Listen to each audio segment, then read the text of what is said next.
नमस्कार दोस्तों, मैं सुभाष गुप्ता आप सभी का बहुत बहुत स्वागत करता हूं अपने यूट्यूब चैनल स्टडी 95 भारत पर। आज की जो वीडियो है आपकी क्लास 10th के चैप्टर नंबर 1 की वीडियो है। जो चैप्टर नंबर 1 है इसका नाम है आपका रासायनिक अपक्रियाएं एवं समीकरण। इसके 2 पार्ट हमने बता दिया आपको, 2 वीडियो हमारी जारी हो चुकी है। यह हमारी तीसरी वीडियो है, ये पार्ट 3 है। इसमें हम आपको बताएंगे कि जो आपकी रासायनिक अपक्रिया होती है, केमिकल रिएक्शन होता है, वो कितने पार्ट का होता है, उसके कितने भाग होते हैं और जो भी उसके भाग होते हैं उसको बताएंगे। और उसके बाद आपकी जो संयोजन अपक्रिया होती है क्या होती है, वियोजन अपक्रिया होती है ये क्या होती है, और इसके बाद ऊष्माक्षेपीय अपक्रिया क्या होती है, ऊष्माशोषी अपक्रिया क्या होती है, प्रकाशीय वियोजन क्या होता है, इन सभी के बारे में इस वीडियो में बताएंगे। तो चलिए शुरुआत करते हैं आज की वीडियो की। तो सबसे पहले देखते हैं कि रासायनिक अपक्रियाओं के प्रकार। रासायनिक अपक्रियाओं के प्रकार में रासायनिक अपक्रिया कितने प्रकार की होती है। तो रासायनिक अपक्रिया सबसे पहला जो इसका टाइप्स है ये आपका है संयोजन अपक्रिया। जैसे कि इसके नाम से क्लियर है, संयोजन मतलब होता है जोड़ना, और अपक्रिया आपका रिएक्शन हुआ कि ऐसी अपक्रिया जिसमें 2 या 2 से अधिक अभिकारक मिलकर एकल उत्पाद बनाते हैं, संयोजन अपक्रिया कहलाती है। ध्यान से इसको समझिएगा कि इसमें जो अभिकारक होंगे 2 हो सकते हैं, ए बी। इसके पहले हमने बताया था कि जो अपक्रिया के लेफ्ट हैंड साइड का पार्ट होता है LHS, ये आपका अभिकारक होता है, और जो RHS का पार्ट होता है राइट हैंड साइड का, ये आपका उत्पाद होता है। तो उत्पाद के स्थान पे आप एक ही प्रोडक्ट प्राप्त कर रहे हैं, एक ही उत्पाद प्राप्त कर रहे हैं। कहने का मतलब सिर्फ सी ही प्राप्त कर रहे हैं। लेकिन मिलाने की बात करें तो जो आपका अभिकारक था, पहला आपका ए हुआ और दूसरा आपका बी हुआ, 2 हमने मिलाया। कम से कम जो कंडीशन आपकी ये 2 होगी, 2 से अधिक मिला सकते हैं लेकिन कम से कम आपका 2 अभिकारक हो, तभी आपकी संयोजन अपक्रिया होगी। अकेले कोई भी पदार्थ रिएक्शन नहीं करेगा बिना किसी संपर्क में आए हुए, इसलिए यहाँ पे 2 पदार्थ हम मिला रहे हैं तो तीसरा आपका बन रहा है। जब 2 पदार्थ को मिलाते हैं तो कोई एक तीसरा पदार्थ आपका बनता है, तो वह अभिक्रिया आपकी संयोजन अपक्रिया कहलाती है। अब बात करते हैं इसके उदाहरण की। तो इसके कई उदाहरण हैं, जैसे कि पहला उदाहरण कोयले का दहन। कोयले का दहन कैसे होगा, जो कोयला होगा ये कैसे जलेगा। सबसे पहले कार्बन लेते हैं। कार्बन जो होगा आपका सॉलिड होगा, यहाँ पे S लिखा है इसका मतलब सॉलिड। इसके पहले की वीडियो में हमने बताया था कि S लिखा होता है तो सॉलिड होता है, G लिखा होता है तो गैस होता है, A क्यों लिखा होगा तो एक्वस होगा, आपका जलीय होगा। अब यहाँ पे देखते हैं इसके साथ ऑक्सीजन है O2। यदि आपको इसका संकेत नहीं पता है तो हमारी जो पहली वीडियो थी केमिस्ट्री की, उसमें जाकर आप देख सकते हैं कि कार्बन को किससे प्रदर्शित करते हैं, ऑक्सीजन को किससे प्रदर्शित करते हैं, ये सब कुछ वहाँ पे बताया गया है। चलिए इस रिएक्शन को देखते हैं फिर। तो कार्बन यहाँ पे सॉलिड है, ऑक्सीजन आपकी गैस है, इन दोनों को हमने मिला दिया। ये रिएक्शन करके कार्बन डाइऑक्साइड बना रहे हैं जो कि आपकी गैस है। तो यहाँ पे कोयले का यहाँ से दहन हो जाता है। फिर से रिएक्शन को समझेंगे, फिर से इस रिएक्शन को समझते हैं। जो कोयला होगा आपका पूरी तरह से कार्बन होगा, जो कोयला होगा आपका ये पूरी तरह से कार्बन होगा और वो भी सॉलिड होगा। अब जैसे ही कार्बन ऑक्सीजन के संपर्क में आता है O2 वायुमंडल के, वायुमंडल में आपकी ऑक्सीजन रहेगी। जैसे ही ऑक्सीजन के संपर्क में आता है और इसको जलाते हैं, जलाने के पश्चात आपकी कार्बन डाइऑक्साइड गैस निकलती है। कार्बन डाइऑक्साइड गैस बाहर निकलती है। इसका आपने प्रैक्टिकल किया होगा। मान लेते हैं कोई एक लकड़ी है, लकड़ी को आप जला देते हैं। लकड़ी है ये जलना शुरू करती है और जलने के पश्चात यहाँ पे देखते हैं जलेगी कैसे ये, जब ये ऑक्सीजन के संपर्क में आएगी तभी ये जलेगी। जहाँ पे आपकी ऑक्सीजन नहीं वहाँ पे आप लकड़ी जलाएंगे तो ये जलेगी नहीं। ऑक्सीजन के संपर्क में आने के बाद ही जलेगी, और ऑक्सीजन के संपर्क में आने के बाद यदि जलती है तो ये आपकी कार्बन डाइऑक्साइड गैस छोड़ती है, जो कि आपके लिए बहुत ही हानिकारक होती है। और लास्ट में जो लकड़ी होती है इसकी राख बच जाती है, जो कि एक कार्बन का रूप होता है। अब दूसरे रिएक्शन की बात करें तो जो दूसरा रिएक्शन है आपका जल का निर्माण या वाटर का निर्माण। तो जो जल का निर्माण ये कैसे होता है? जल के निर्माण में दो चीज़ें होती हैं, एक आपका हाइड्रोजन, दूसरा ऑक्सीजन, दोनों मिलकर जल का निर्माण करते हैं। सबसे पहले हम H2 लेते हैं, हाइड्रोजन के 2 अणु लेते हैं। हाइड्रोजन के 2 अणु लेने पर ऑक्सीजन के साथ इसको मिला देते हैं O2 के साथ। O2 के साथ जैसे ही मिलाएंगे, ये आपका प्लस चिन्ह लगा है, ये थोड़ा सा यहाँ पे मिस्टेक है, यहाँ पे आपका होना चाहिए तीर का निशान। जैसे ही आप हाइड्रोजन में ऑक्सीजन मिलाते हैं, ये आपका H2O बन जाता है। जो हाइड्रोजन मिलाएंगे ये आपकी गैस होगी, जो ऑक्सीजन मिलाएंगे ये भी गैस होगी, क्योंकि यहाँ पे G लिखा है दोनों में। और जो लिक्विड आपका जल प्राप्त होगा, जो जल होगा ये आपका द्रव के रूप में प्राप्त होगा। तो जो हमने रिएक्शन कराया, जो इसके गुणांक में लिखा गया है 2H2, 2 हाइड्रोजन, और फिर जो आपका जल बन रहा है इसके आगे 2 से गुणा किया गया है, तो ये आपका संतुलित किया गया है। जो आपकी अपक्रिया है इसको संतुलित किया गया है। संतुलित कैसे करते हैं समीकरण को, ये हमने पहले की वीडियो में हीट एंड ट्रायल मेथड में बताया था। यहाँ पे चेक कर लेते हैं थोड़ा सा कि यह क्या अपक्रिया आपकी संतुलित है या नहीं है। तो यहाँ पे देखते हैं 2 यहाँ पे लिखा गया हाइड्रोजन के गुणांक में, तो हाइड्रोजन पे 2 लिखा है, 2 दूनी 4 हुआ। तो क्या उत्पाद में आपके 4 हैं हाइड्रोजन? यहाँ भी 2 दूनी 4, 4 हाइड्रोजन है। ऑक्सीजन की बात करें तो ऑक्सीजन यहाँ पे 2 है, 2 से यहाँ गुणा करते हैं तो 2 ऑक्सीजन आपकी है। इसका मतलब ये रिएक्शन आपका बैलेंस है, संतुलित है। अब तीसरे एग्जाम्पल की बात करते हैं। तीसरे एग्जाम्पल में आपकी कैल्शियम ऑक्साइड है CaO, जो कि सॉलिड है। ये आपका बिना बुझा हुआ चूना होता है। ये आपको मार्केट में आसानी से मिल जाएगा, इसका प्रैक्टिकल आप आसानी से कर सकते हैं। अब इसके बाद इसमें हम मिला क्या रहे हैं? H2O। H2O मतलब जल होता है। जो जल होगा आपका लिक्विड फॉर्म में होगा, और जो आपकी कैल्शियम ऑक्साइड होगी ये सॉलिड होगी। तो कैल्शियम ऑक्साइड में हमने जल मिला दिया, तो अब ये बनेगा क्या? कैल्शियम ऑक्साइड से ये रिएक्शन करता है आपका जल। कुछ देर बाद जब रिएक्शन करेगा तो उसमें कुछ बुझबुझाहट होती है, और उसके बाद आपका ये कैल्शियम हाइड्रोक्साइड बनता है, जो कि इसका नाम होता है बुझा हुआ चूना या इक्वस जलीय चूना। ये बनता कैसे है? जैसे ही आप कैल्शियम हाइड्रोक्साइड में जल मिलाएंगे, तुरंत वह रिएक्शन करना शुरू करेगा, और रिएक्शन करने के पश्चात आपका बुझा हुआ चूना वहाँ से प्राप्त हो जाएगा। इतनी बातें आपको समझ में आ चुकी होंगी। तो जो भी आपको टॉपिक हम समझाते हैं, यदि आपके समझ में आता है तो वीडियो को लाइक करेंगे, तभी हम समझ पाएंगे कि आपके समझ में आया है या नहीं आया है। या फिर दूसरा ऑप्शन ये है कि आप कमेंट बॉक्स में जाकर यस लिख सकते हैं। यदि यस लिखते हैं इसका मतलब आपको समझ में आ गया है। वहाँ से हमें पता चल जाएगा कितने लोगों को हमारी वीडियो ये समझ में आ रही है। तो हमें थोड़ा सा मोटिवेशन मिलेगा कि हम इतने लोगों को बता रहे हैं, तो इतने लोग हमारी वीडियो को देख रहे हैं और उनको ये समझ में आ रहा है, उनको ये लाभ हमारा प्राप्त हो रहा है। चलिए देखते हैं आगे क्या है आपका। जो अगला रिएक्शन आपका है ऊष्माक्षेपी अपक्रिया। अब इसमें देखते हैं ऊष्माक्षेपी अपक्रिया क्या होती है। ऊष्माक्षेपी अपक्रिया में आपके जिन अपक्रियाओं में उत्पाद के निर्माण के साथ साथ ऊष्मा का भी उत्सर्जन होता है, वह आपकी ऊष्माक्षेपी अपक्रिया होती है। कोई भी अपक्रिया होगी उसमें उत्पाद प्राप्त होगा। अपक्रिया कब होगी यह बात करते हैं। अपक्रिया में जब हम 2 अभिकारक मिलाएंगे तभी अपक्रिया होगी। जैसे इसमें प्राकृतिक गैस का दहन होता है, तो 2 अभिकारक हम मिला रहे हैं, CH4 मीथेन और O2 ऑक्सीजन। इन दोनों को मिलाते हैं तब आपका कार्बन डाइऑक्साइड CO2 प्राप्त होता है, और H2O ये गैस के रूप में बाहर निकलता है, और वहाँ से आपकी ऊष्मा का उत्सर्जन भी होता है। जो कार्बन डाइऑक्साइड होगी ये भी आपकी गैस के रूप में प्राप्त होगी। तो ऊष्माक्षेपी अपक्रिया क्या हुई, फिर से समझते हैं इसको। जब 2 या 2 से अधिक पदार्थों को आपस में मिलाते हैं, कहने का मतलब जो ऊष्माक्षेपी अपक्रिया होगी यह भी आपका संयोजन अपक्रिया का एक पार्ट है, एक हिस्सा है। तो 2 या 2 से अधिक पदार्थ को जब हम एक साथ मिलाते हैं तो ये अभिक्रिया करके एक नया पदार्थ बनाएंगे। जो नया पदार्थ होगा आपका उत्पाद कहलाएगा। वही उत्पाद जब प्राप्त होगा आपका, तो उसके साथ साथ आपका ऊष्मा का उत्सर्जन भी होगा थोड़ा सा।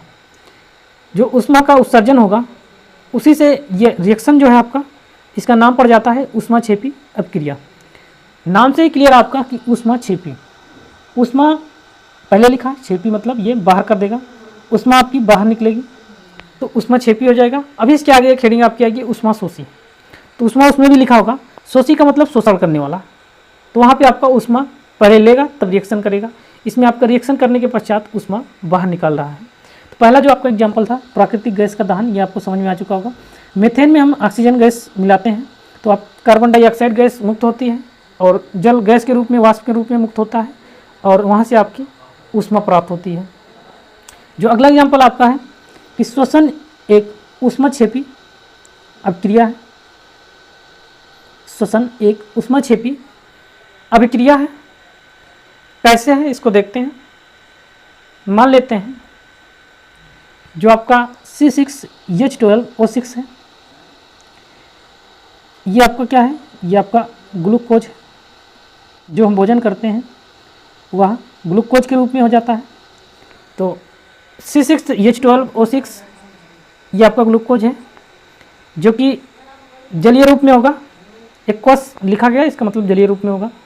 अब इसमें करते क्या है, भोजन हमने किया और हम नाक के द्वारा ऑक्सीजन गैस को ग्रहण कर रहे हैं। O2 आपकी ये ऑक्सीजन है जो कि गैस के रूप में होगी, इसको ग्रहण कर रहे हैं।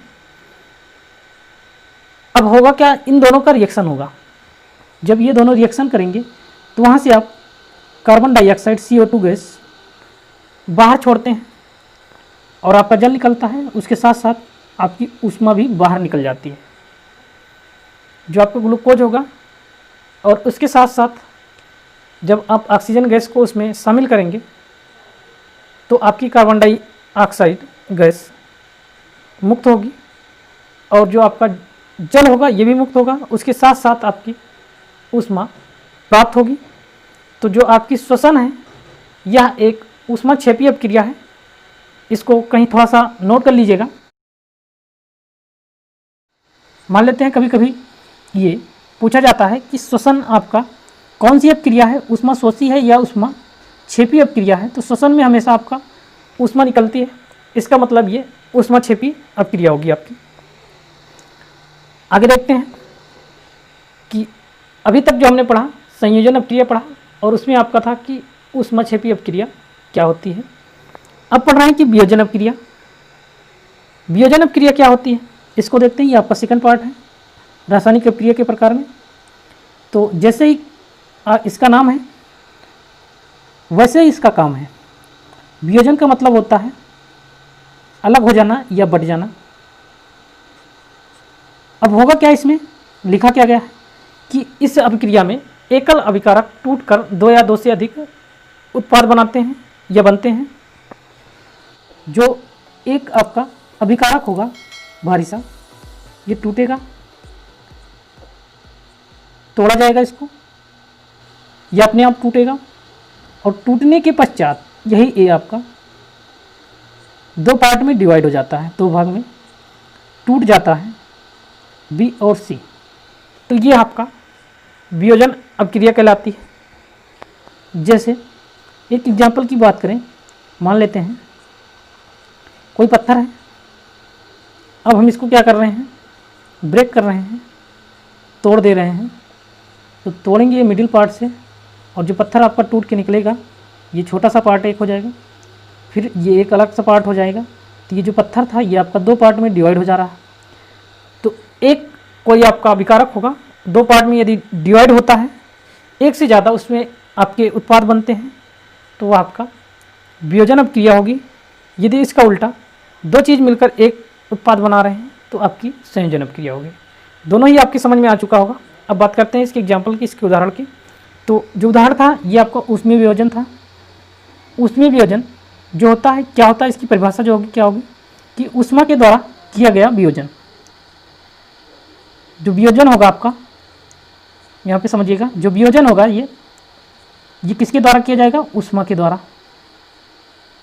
कहने का मतलब जो यहाँ पे अब क्रिया होगी, जो टूटेगा पार्ट ये आपका ऊष्मा के द्वारा ही टूटेगा। तो ऊष्मा के द्वारा अगर कोई वियोजन हो रहा है, कुछ चीज़ें टूट रही हैं, दो उत्पाद उसमें बना रहे हैं या दो से ज़्यादा बना रहे हैं, तो वहाँ पे आपका ऊष्मीय वियोजन होता है। जैसे आपका एग्जाम्पल लिखा गया इसमें ऊष्मीय वियोजन में कि फेरस सल्फेट होता है Fe, FeSO4, जो FeSO4 है ये आपका सॉलिड है।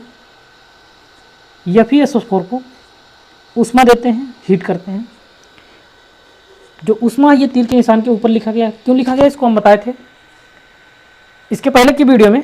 जो भी हम टेम्परेचर, प्रेशर या कैटलिस्ट, ताप, दाब या उत्प्रेरक लिखते हैं उसको हमेशा तीर के निशान के ऊपर या नीचे लिखते हैं, चाहे तो उसको ऊपर लिखें या नीचे लिखें। तो इसीलिए ये ऊष्मा आपका तीर के निशान के ऊपर लिखा गया है। जो भी चीज़ें होंगी यहाँ पे हम एक एक चीज़ों को स्पष्ट करते हुए जाएंगे, क्यों यहाँ पे ऐसे लिखा गया है, ऐसा क्यों लिखा जाता है, ये सारी चीज़ें हम आपको बताएंगे। तो जो भी वीडियो आपको समझ में आ रही है तो कमेंट बॉक्स में आप यस लिख सकते हैं और वीडियो को हमारे लाइक कर सकते हैं। जो फेरस सल्फेट आपका था, जब इसको हमने ऊष्मा दिया तो ये फेरिक ऑक्साइड Fe2O3 में बदल गया और सल्फर डाइऑक्साइड वहाँ से गैस मुक्त हुई और सल्फर ट्राइऑक्साइड यहाँ पे गैस मुक्त हुई। जो फेरस सल्फेट था उसको हमने ऊष्मा दिया, हीट दिया। ऊष्मा देने के पश्चात जो फेरस सल्फेट सॉलिड था ये टूट जाएगा। टूटने के पश्चात आपका फेरिक ऑक्साइड बनाएगा और वहाँ से सल्फर डाइऑक्साइड गैस मुक्त होगी और सल्फर ट्राइऑक्साइड गैस मुक्त होगी। जो आपका फेरस सल्फेट एकल अभिकारक था और इसके बाद जब ये बना रहे हैं उत्पाद तो इसमें 3 उत्पाद आपके बन जा रहे हैं, फेरिक ऑक्साइड, सल्फर डाइऑक्साइड और सल्फर ट्राइऑक्साइड।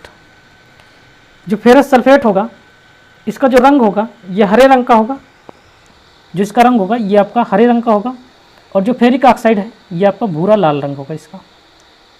इतनी बातें आपको समझ में आ गई होंगी। अब अगला एग्जाम्पल देखते हैं। अगला एग्जाम्पल क्या है? अगले एग्जाम्पल में आपके कैल्शियम कार्बोनेट है, चूना पत्थर है। चूना पत्थर जो है ये सॉलिड है, आपका ठोस है। अब इसको हम कर क्या रहे हैं? ऊष्मा दे रहे हैं, इसको हीट दे रहे हैं, जला के गर्म कर रहे हैं। जैसे ही इसको गर्म करेंगे ये कैल्शियम ऑक्साइड में बदल जाएगा और वहाँ से आपकी कार्बन डाइऑक्साइड गैस मुक्त हो जाएगी। जो आपका चूना पत्थर होता है कैल्शियम कार्बोनेट, वहाँ से आप बिना बुझा हुआ चूना प्राप्त कर सकते हैं। जो कैल्शियम ऑक्साइड होता है ये आपका बिना बुझा हुआ चूना होता है, जो कि यहाँ पे लिखा गया है, और वहाँ से आपकी कार्बन डाइऑक्साइड गैस मुक्त होगी। ये आपका एक रिएक्शन है कि बिना बुझा हुआ चूना कैसे प्राप्त करते हैं। तो कैल्शियम कार्बोनेट में आप हीट देकर, ऊष्मा देकर वहाँ से आप बिना बुझा हुआ चूना प्राप्त कर सकते हैं। इतनी बातें आपको समझ में आ चुकी होंगी। चलिए आगे देखते हैं। वियोजन अभिक्रिया के जो पार्ट होंगे कौन कौन से होंगे। पहला आपका वैद्युत वियोजन होता है। वैद्युत वियोजन में क्या होता है? जो वियोजन होगा इसके पहले जो हेडिंग आपकी लिखी रहेगी कि वैद्युत वियोजन या फिर जैसे भी ऊष्मीय वियोजन। वियोजन तो आपका एक पार्ट होगा, कहने का मतलब संयोजन या वियोजन अभिक्रिया का, और उसके आगे जो आपका लिखा रहेगा जैसे कि वैद्युत।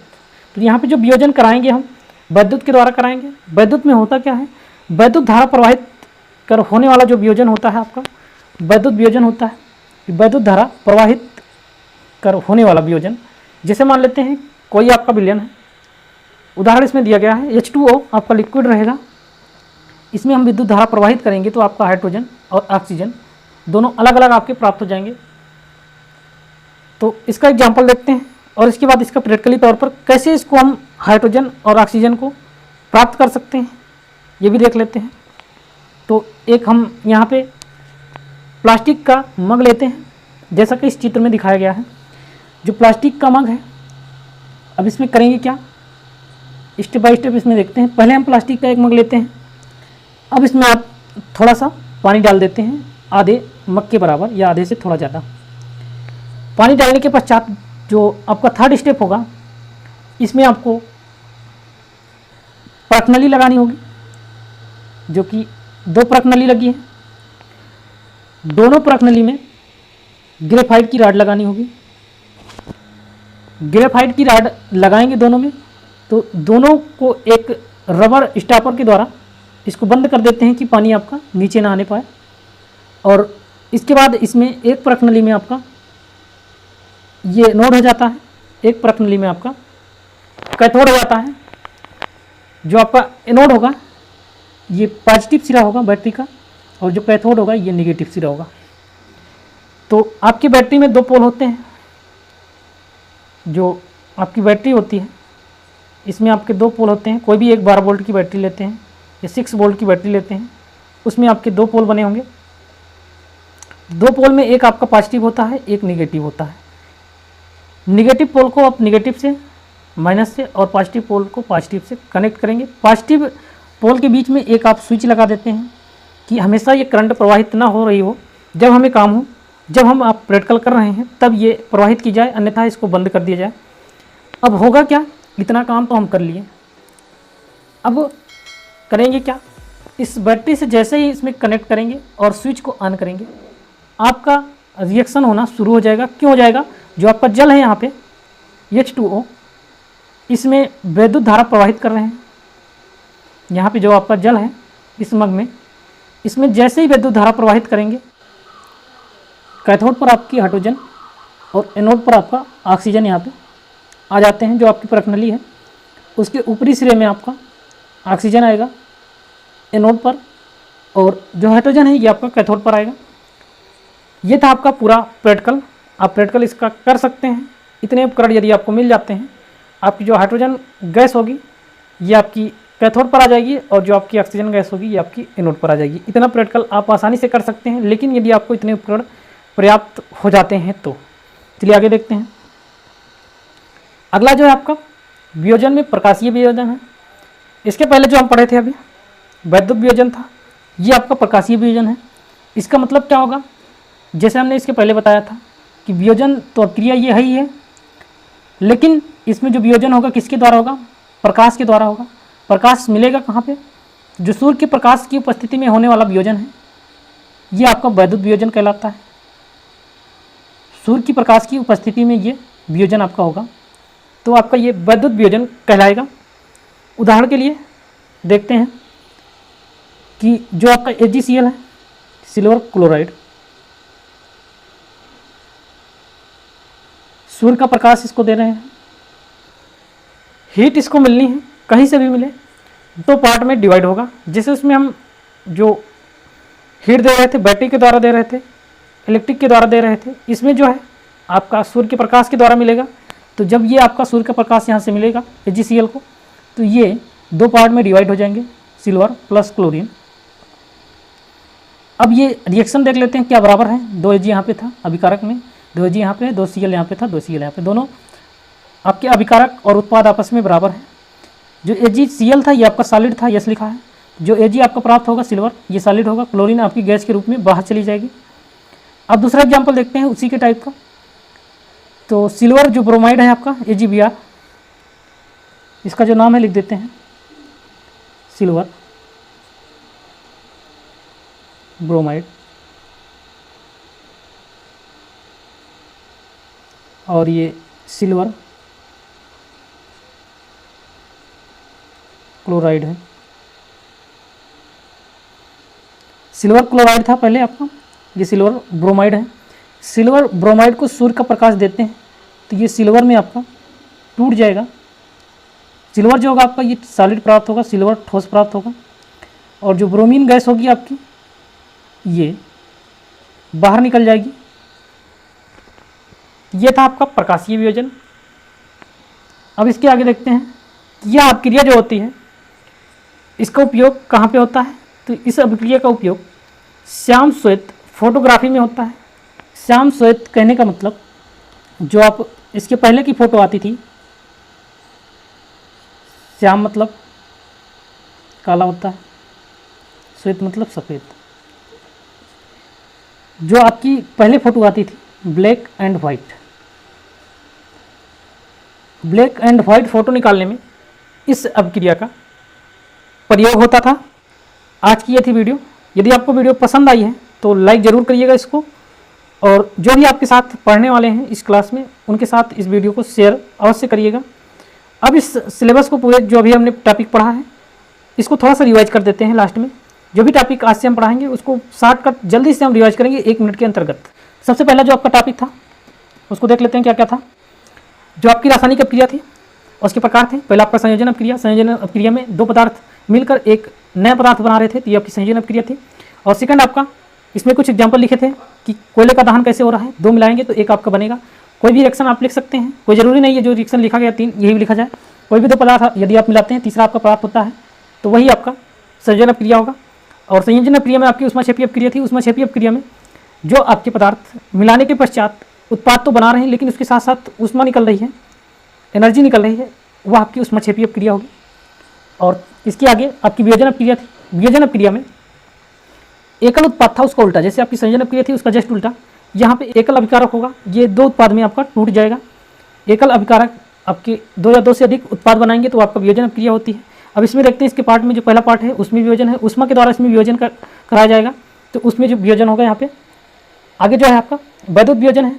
वैद्युत वियोजन में आपका विद्युत धारा के द्वारा वियोजन होता है।